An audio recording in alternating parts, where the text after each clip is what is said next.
Leon Garcia, and I am a proud member of the Choose to Change Mentoring Program. The Choose to Change Mentoring Program is a self supporting Christian based group supported by the Choose to Change Foundation. There is no fee to attend this class, but we do encourage donations from our members and to anyone else who believes in what we do. The only requirement for membership is a sincere desire to change your life. We are in a mission to restore families by inspiring, challenging, and equipping men to become better fathers, husbands, and leaders in our community. So if you are ready to change your life, then you are in the right place.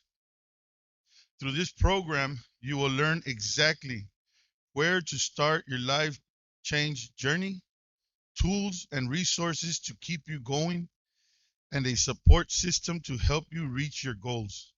The Choose to Change mentoring program believes in three key principles of life. Number one, we believe in the life changing power of God through faith in Jesus Christ. Number two, we believe that God has already done his part and that it is your responsibility to learn to do your part. Number three, success or failure is a choice, and the choice is yours. So if you are ready, say, I am ready. Awesome, guys. Pues, let me just give you a little testimony of myself. Some of you have heard, but I got so many testimonies because God has taken me out from so much. So everything is always going uphill. Now, before I was down here, like this little guy right here, with a frown on my face and didn't know what I was gonna do, you know. So, um, by coming to this Choose to Change class, this foundation that Orlando has made, I've gotten to up here to the top, and I'm trying to even go further than the top.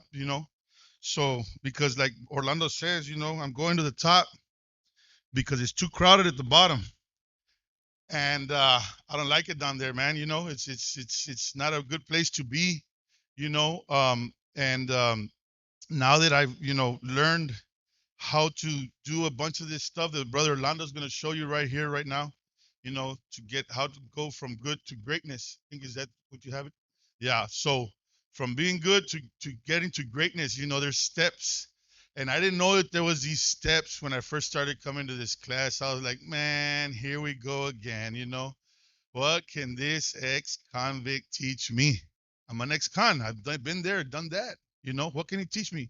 But when he started talking and I started listening to what he had to say, I was all like, wow, it's true. It all starts with me. And Orlando has this real good thing that he says. He said that he didn't care who he had to kill to get to the top, but the person he had to kill was himself. So I encourage you guys to listen to what Brother Orlando has to say. It will help you out and it will get you onto your journey to greatness. Brother Orlando.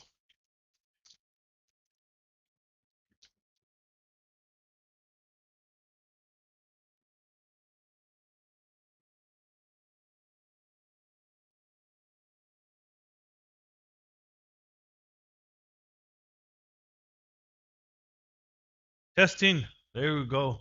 Man, I can't see anything without glasses. Everybody looks very blurry. It's going to get better though. So the idea, welcome everybody. Thank you for coming. I really appreciate you being here. And where's my marker? Did I leave it? There it is. So I'm excited. I'm always excited. I might not look excited, but I'm excited.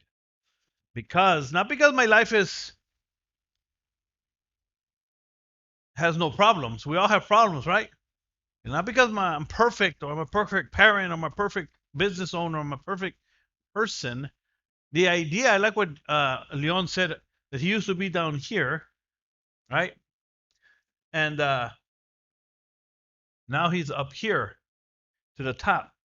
And that's interesting because, some of you may be at the top, you don't even realize it. And the way you figure out when you're at the top is when you learn to be grateful. And that's why he said he keeps on climbing. Because when we learn to be grateful for where we at right now, you know what I mean? It's hard to do. I'm telling you, it's hard to do to be grateful. In other words, And what being grateful means is that you live a certain way. You have a certain attitude. You have hold on. Let me just write this before I forget. You have a certain mindset. You have a certain attitude. You have a certain habits that a certain lifestyle. This is how you just have to look at these areas in your life and see what you're doing. Are you grateful? Because we have a very hard time doing that as human beings. Very hard time. And I'm going to help you a little bit today. But today I was thinking about what I wanted to do. I've been reading books. One of my goals for this year was to read more books, but actually to listen to more books. I'm doing more audio reading. And I'm so far I'm surpassing my goal, so I'm doing good there. But I'm reading this book called From Good to Great. It's about a company's, and I was thinking about this class and about our lives and how we want to go from from where we're at to something better, right?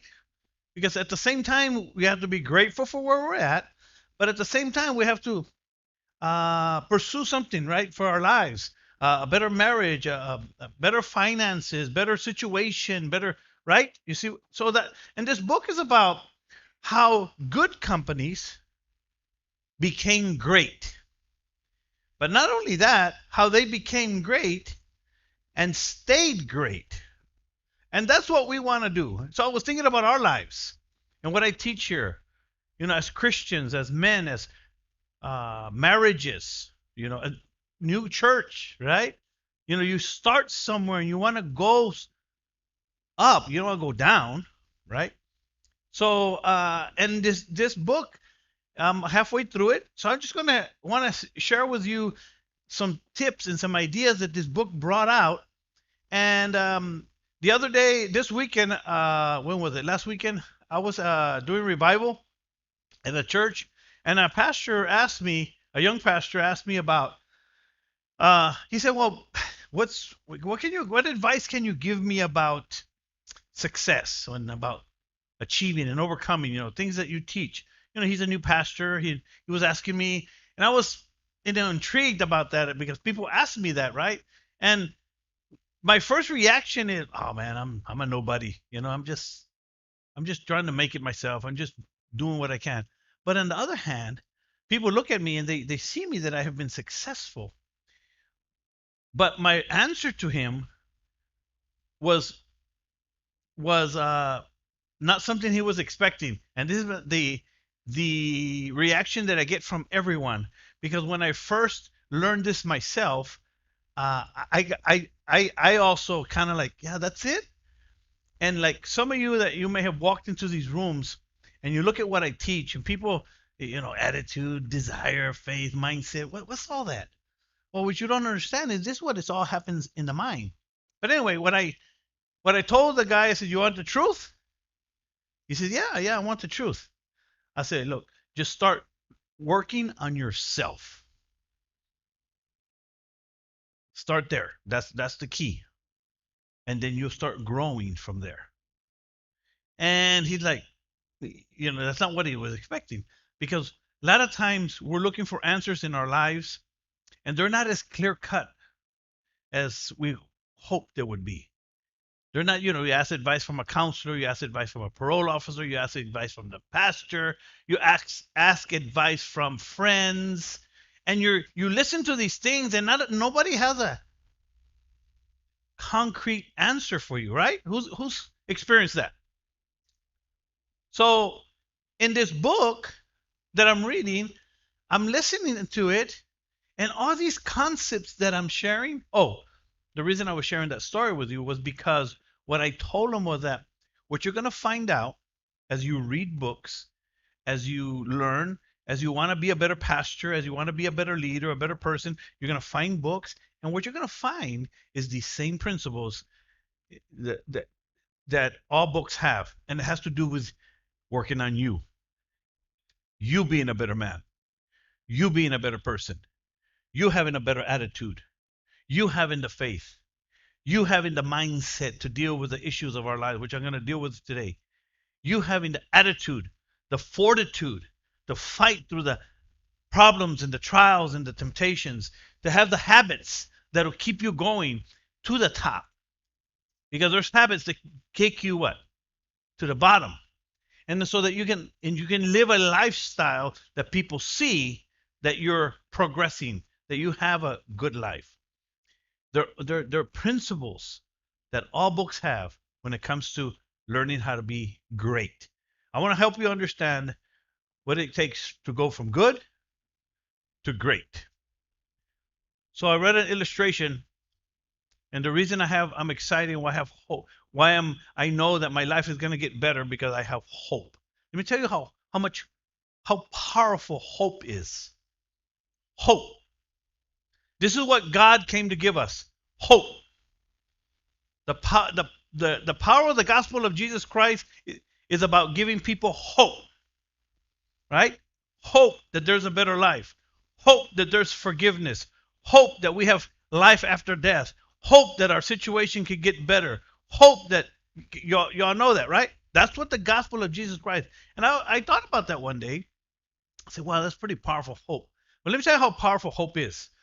Just a small illustration. In the 1950s, there was a experiment. Some guys did this as experiments, and they were looking into this idea of hope. They were scientists, right? They're not Christians.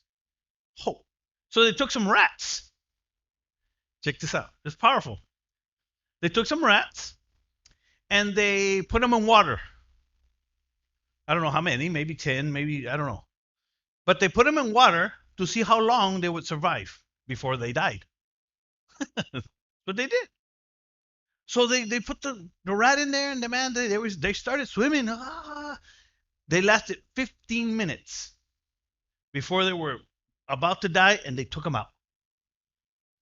They put them inside, dried them up for a few minutes.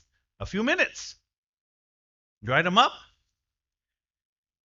And they only lasted about 15 minutes. Remember that, okay? Remember that. And I'm talking about hope. A few minutes later, they put the same rats in the water again. How long do you think they lasted then? Remember, they were already tired. They were exhausted. They only lasted 15 minutes. How many minutes do you think they lasted the second time? Anybody want to guess? Just wild guess. Just 30 minutes, okay? Anybody else? Huh? 5 minutes? Okay. 60 hours. 60 hours. Why? How? And the reason I'm telling you this is because you can do more in your life than you even can believe when you understand that there's hope for your future. The conclusion that they came out with is that these rats believed that if they just lasted just a little bit more, just kept coming and kept in contact a little bit more, kept coming to church, kept coming to Choose the Change, kept believing that their life could get better, kept believing this, that they would ultimately make it to the top. That's the power of hope. Isn't that powerful? And I thought, man, that is one powerful illustration. And that's what we have. And that's what you're going to need to keep going, to keep moving in your life, to keep growing, right? I look at you, brother, and I see you're a perfect example of hope, because I've seen you for years and years and years go through your ups and downs, your trials, your whatever, everything you go through, but yet you're there, and God continues to move in your life. That's the power of hope. And I can, single out Leon, I can single out Rudy, all of us in here. So we have hope, brother. So then the way you're going to get through this process, the way you're going to get through your life is believing for something better. That's the life of a Christian. Y'all good there? Amen. Anybody have any questions before I move forward? So as I was looking through this book, by the way, there's one last up here is results.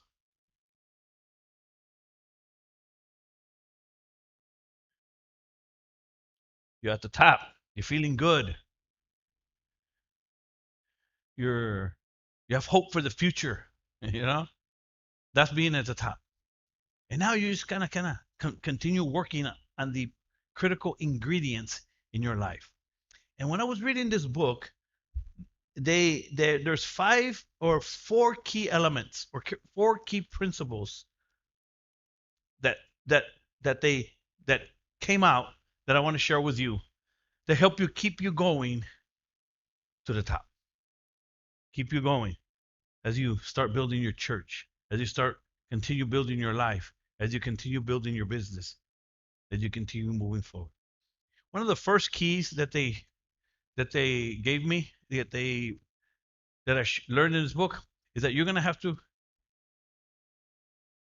confront the brutal facts of your life. In the book, it was talking about business, right? You have to confront the brutal facts about their situation, what's going around them. And that's what happens to us, right? When in our lives, when things happen, whether it be in our marriage, whether it be in our business, whether it be, through drugs and alcohol, whether it be whatever it may be, you have to confront the brutal facts, whatever they may be in your life. And this is where you're at. You have to confront them. You have to look at what you have and say, okay, that's where I'm at. Let me give you an example. When I got put in jail, robbed the store for one more hit, my daughter's 4th birthday, lose her drug addict, lose her father, lose her husband. Y'all know the story. I had to decide, right? Do I kill my worthless self? This is real to me. Or do I choose to believe in the impossible? I had to confront the brutal facts of my life. That this is what it is. I'm going to prison. I don't know what's going to happen. I don't know how this is going to work out. I don't. It's killing me inside. But that's the brutal facts. I thought about that. That's like salvation. That's like, God, I'm at the end of my rope. And that's exactly what I had. And there was a desire in my life to want something better, to want to change. And that's one of the key principles that this book was teaching. And I thought about that. I said, that's kind of like you have to have a desire and the attitude to say, okay, I give up, or do I keep pressing forward? Listen, remember, this is a #1 best-selling book for top CEOs and business owners. This is the key principles. Number 2, it said that you have to learn to create a culture. Create a culture. They were talking about in their businesses, in their churches. Create a culture in our churches, in our church, and in any fellowship church. I've had the privilege of traveling in many different cities and countries, and I've seen a lot of different pastors, young pastors, leaders, and I've seen different churches. And I understand today that unless you build a culture of prayer, a culture of faithfulness, a culture of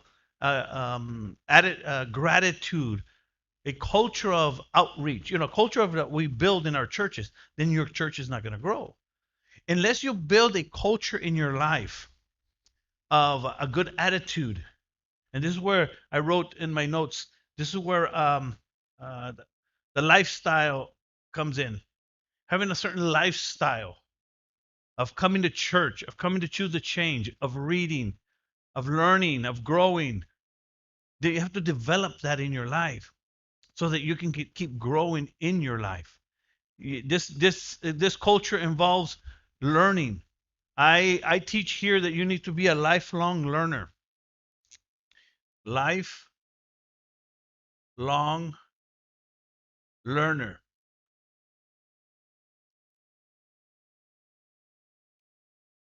Become a lifelong learner.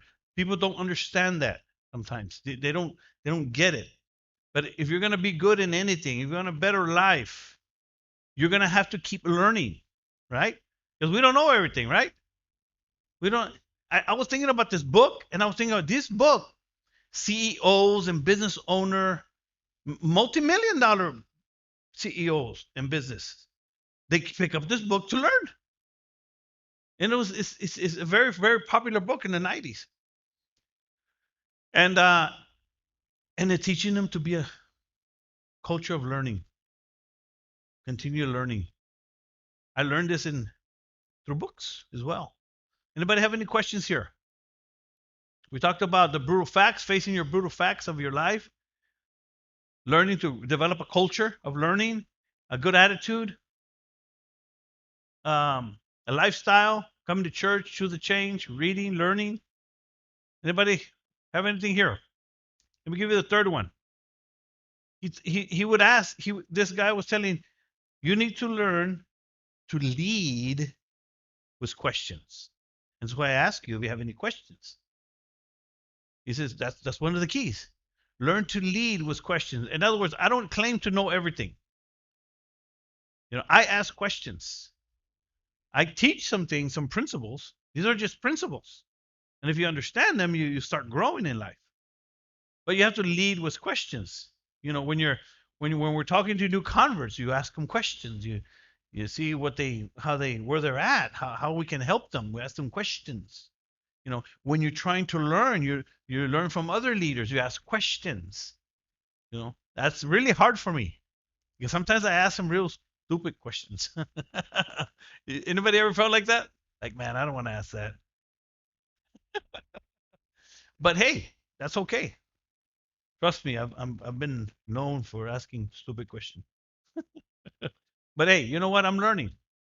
So you have to lead with questions, and this is where you start developing on your mindset. You're learning your thought processes. Right? You ask questions. That's the third one. And here's the fourth one. And here's the fourth one that really, I said, wow, this is a interesting principle, and it has to do with faith. He called it the Stockdale Paradox. Who can tell me what a paradox is? We're going to learn in here. Who can tell me what's a paradox? Anybody? Nobody knows. Man, I feel smart.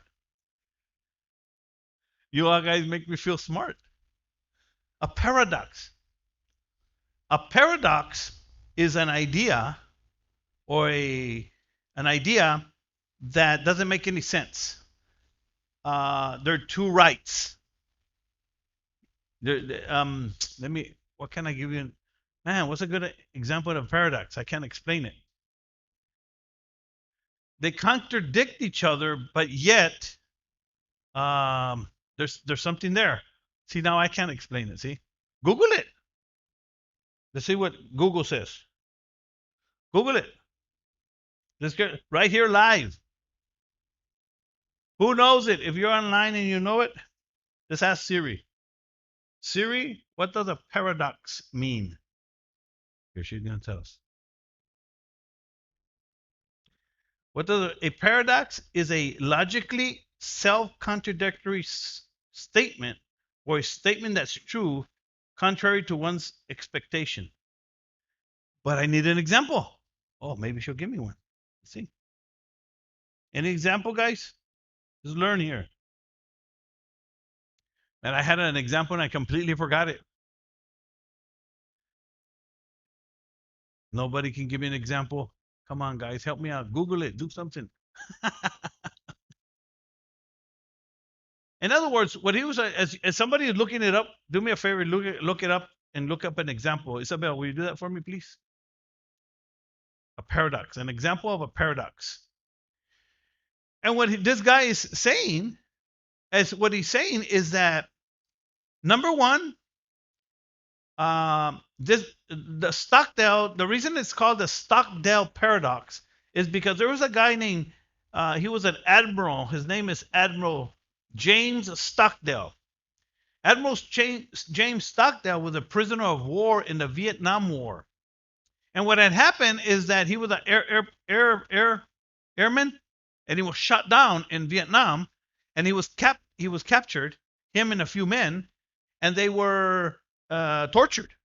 They were prisoners of war, but he was leading these men, and he had to be, he was a leader. So what he did, he was tortured about 20 times, over 20 times, and he didn't know if he was going to survive or ever live, but he would always encourage his men to stay strong, to have faith, to believe that they're gonna see it through. But at the same time, he would tell them, but you have to accept that you may not go home and you may die here. The brutal facts. Do y'all get that? See, that's a paradox. One, he's telling them one that, hey, have faith that we're gonna make it, that we're gonna okay, that one day we're gonna make it out of here. But at the same time, he said, you have to. Let me read it, and then I'll get you, Leon. Let me read it here. Here's what the Stockdale Paradox is. He says, retaining absolute faith that you can and will prevail to the end, regardless of the difficulties. And at the same time, confront the most brutal facts of your current reality, whatever they may be. And I thought about that because one of the things that I thought about as a Christian, when I work with men, when I work with people, and I think about, man, how can I help these guys? One way, I got to tell them, hey, you got to accept your facts, man. If you're homeless, you're homeless. I mean, you messed up, regardless of how you got there. But at the same time, you have to have faith that God can help you move forward. And I said, wow, this guy must have been reading my mind. I'm just kidding. But the idea here is that I think this is just really powerful that they came up with this idea. It makes a lot of sense. We need faith. Leon. Brother, I was looking at it here, and it says, what are some examples of a paradox? And it says, here are some thought-provoking paradox examples. Save money by spending it. If I know one thing, it's that I know nothing. And then there's another one that says, this is the beginning of the end. And then there's another one that says, I'm a compulsive liar. And then it says, men work together, whether they work together or apart. There you go. So which one was it? You said one. What was one of the first two you meant? Save money by spending it. And then the other one was, if I know one thing, it's that I know nothing. There you go. So you all got that paradox idea? It's kind of like it's you don't understand it, but yet you understand it. That's a paradox. What's that? There you go. I have to look that one up. Oxymoron. You calling me a moron? But I thought that was pretty incredible right there. That Stockdale Paradox. And what in this book, what it was teaching these guys or these CEOs was that because the book was about, it was from the 70s and 80s. They took 5 years to study businesses that started like in the 60s, 70s, and 80s and 90s. And how good companies became great. How did they do that? Even through all the difficulties. How did they do it? And they started explaining all that. But these are the principles that they found out of great leaders, the kind of mindsets they have, the kind of principles they have around in their lives. And this one, I thought it was a key ingredient, they said, to all the leaders that took their companies from good to great. They had this Stockdale paradox that regardless of the economic problems that were happening in the society, the stock markets, the crash of 2008, the banking industry, just a lot of things that have happened in the business world, they were able to soar to great heights. Let me give you one example they gave just because you know it. Walgreens. Walgreens was a good company. But who's ever heard of Eckerd's? Eckert's, remember Eckert's? It was a number one drugstore, pharmacy, just like Walgreens. It was number one. So they tell the two major ones are what? Walgreens and CVS, right? Which is another one that came up. But it was Eckert's before, back in the 70s and 80s. They were their dominant. They nobody thought that they would ever fall. Nobody. And they but in Walgreens they didn't look at them as, but yet Walgreens took these principles. This is what they found in this is one of the example companies, and they soared over Eckert's. Eckert's, it doesn't even exist because of these principles that today you see Walgreens in every corner of several in different towns. But those are the principles that we can take for our lives. And that's how you keep climbing to the top. You know, you confront your brutal facts. If you're messing up, then confront it. If you have serious problems in your life, confront them and ask yourself, how am I going to deal with these?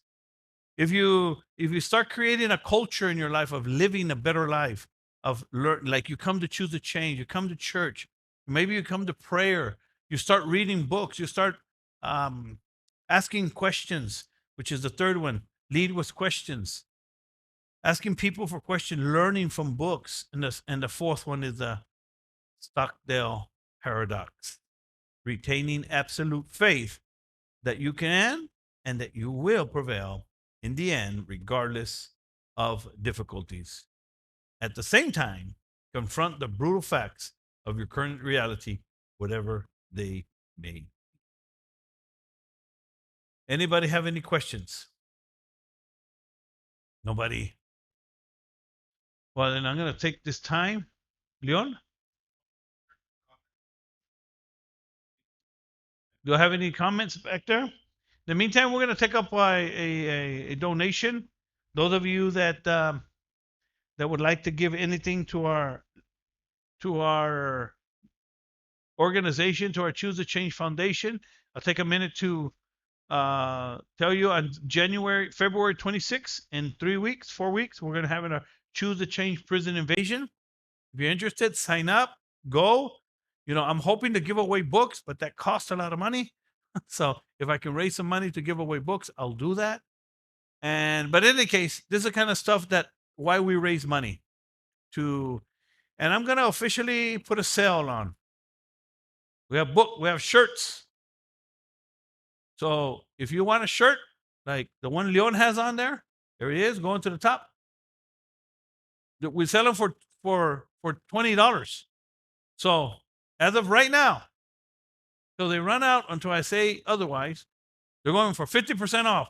Like this is $10 shirts, whatever we have. I think we have a couple of large, medium, small, and then we have the polo shirts. Bring me a polo shirt, please. They're right there in the bottom. Well, yeah, right there in the bottom somewhere. Next bottom maybe. These things cost $25 because they're more expensive. Is that it? Let me show them. There's a big one, man. This is one for you, Chavaria. These polo shirts, $15. Can't beat it.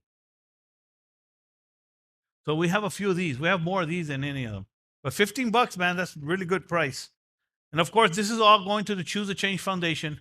If you all guys are interested in buying one, helping us out, that'd be great. Does anybody have any questions before I close in the last 2 minutes? Anybody? Comments? Do we have some comments? Daniel? Nothing over there? Oh, okay, cool. Bro, I have a question. From how would you explain to somebody how to change their mindset? Because like you've explained before, we're twisted, you know? Twisted. So how do you get out of an untwisted mindset? Well, I'm glad you asked that. Let me tell you how this works when it comes to your mind, because everybody has mental battles. Everybody struggles with their mind. Everybody. And this is why I know for a fact why we need God in our lives. Because, man, I tell you what. Well, I mean, why do you think about this, guys. Think about this logically. Just think about this logically. Okay? Why do you think people, today are on medication, psych meds? Just think about it for a minute. Why?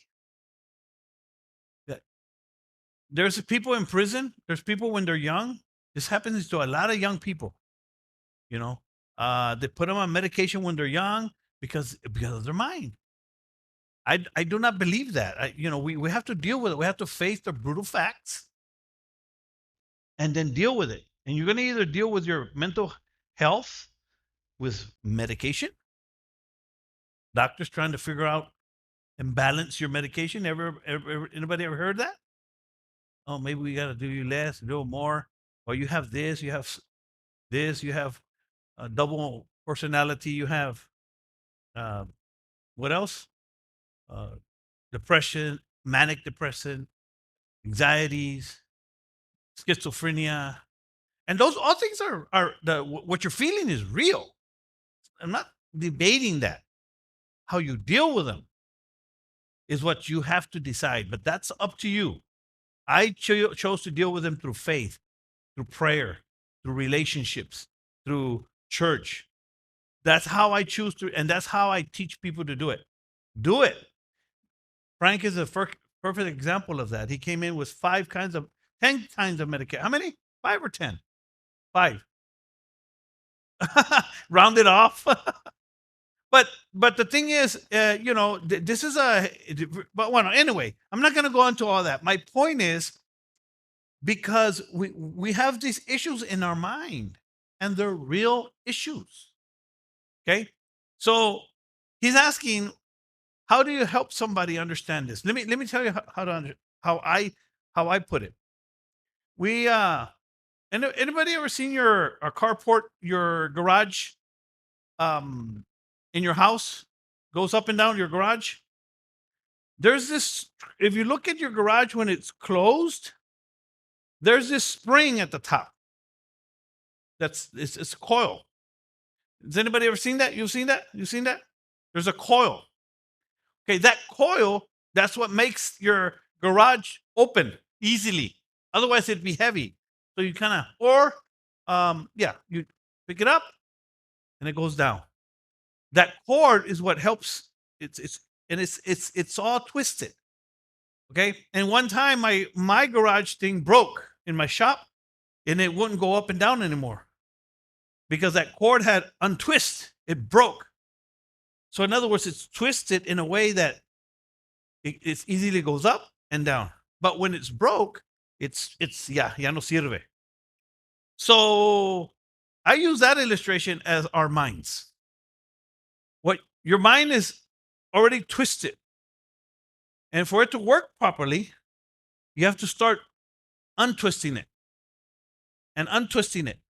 And this is where coming to church and prayer and choose a change and reading and fellowship, we're developing our new faith. We have a faith and desire that's pushing us, and we're starting to develop a new mindset through attitudes, faith, and habits and lifestyle, right? So we're doing all this, right? And we're untwisting. We're untwisting. You still know how to cheat. You still know how to lie. You still know how to shoot a gun. You still know who you were before, right? We have all these stories, all these attitudes, all these things. They're there, and we're suppressing them because we're trying to change. So then you're fighting against that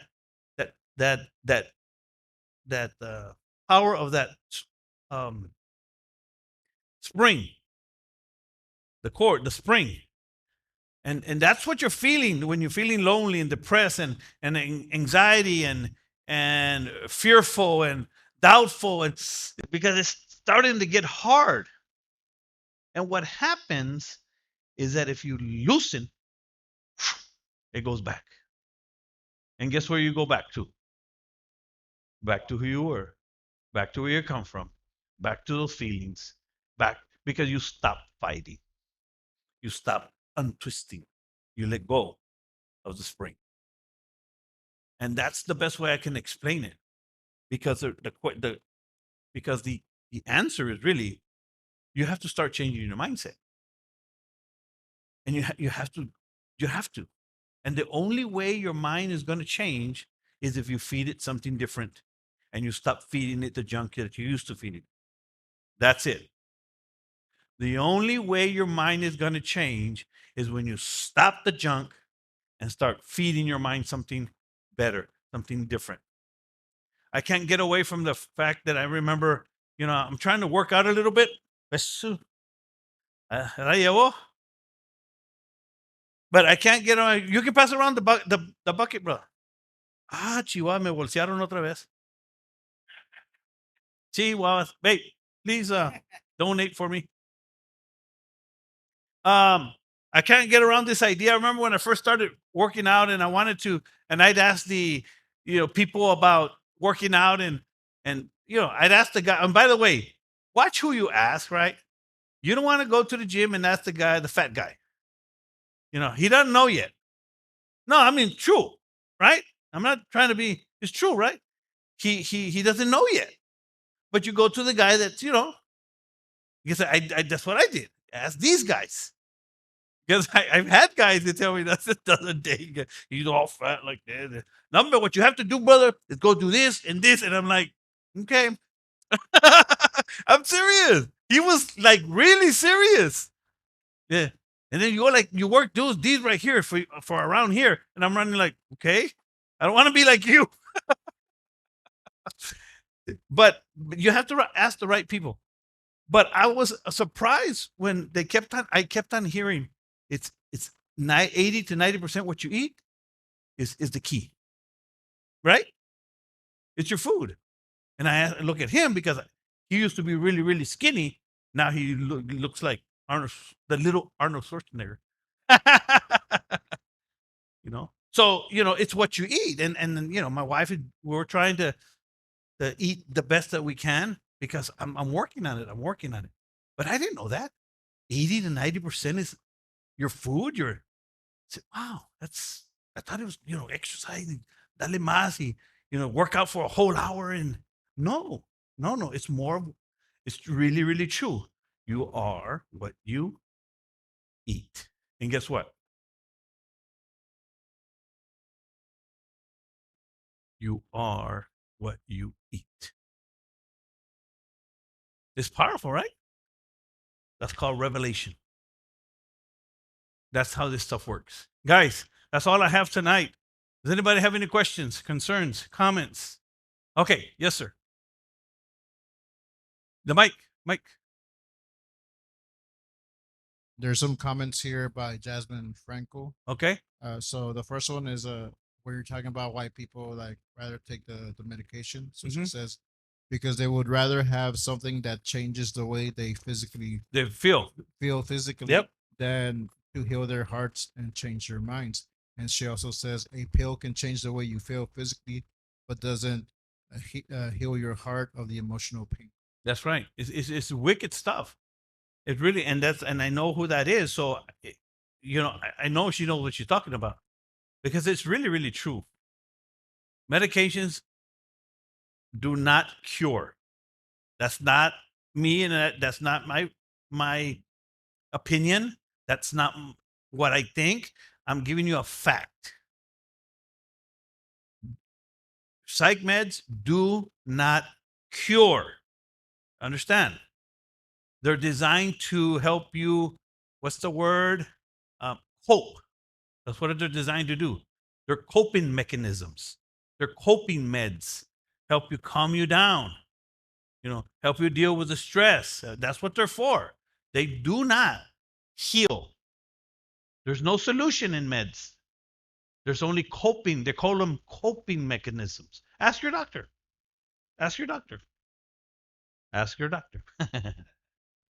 Will this heal me? No, they're not designed to heal.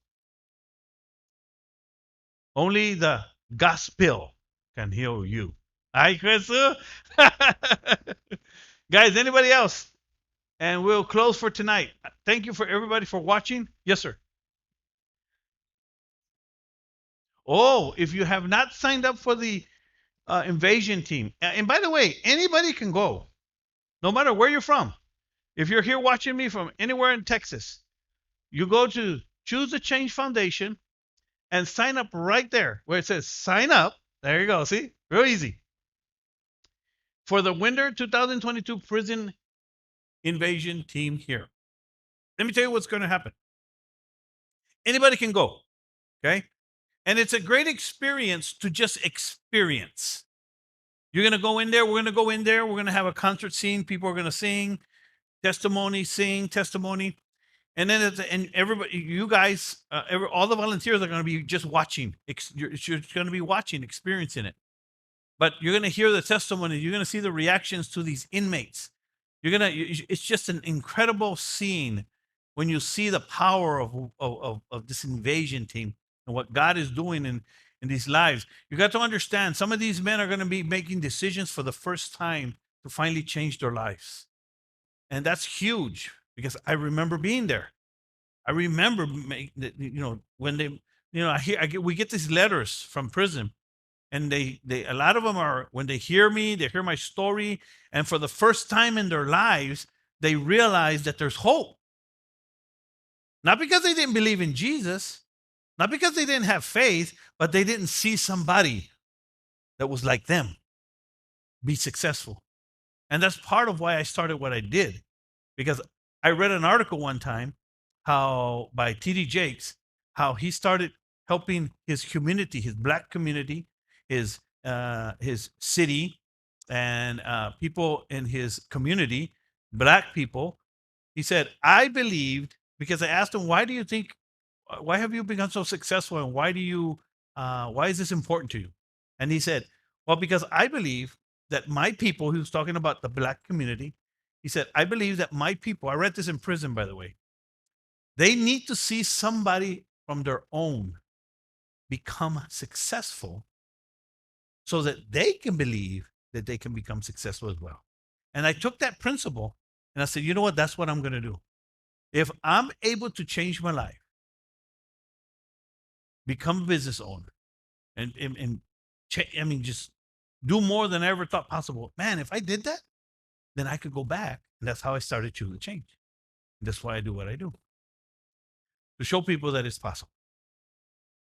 I don't remember why I'm telling you that, but let's go to the prison invasion and you get to see this. Oh yeah. The reason I show you is because for the first time, there's going to be men that's going to hear me, hear you, hear the testimony for the first time. And something's going to happen. And they're going to believe for the impossible for their lives. I'm telling you, this is how this stuff works. That's why we preach the gospel. Anybody else? We're ready? We're good to go? Well, let's go from good to great. That's all we have. Thank you for watching. God bless you. Yeah. Woohoo!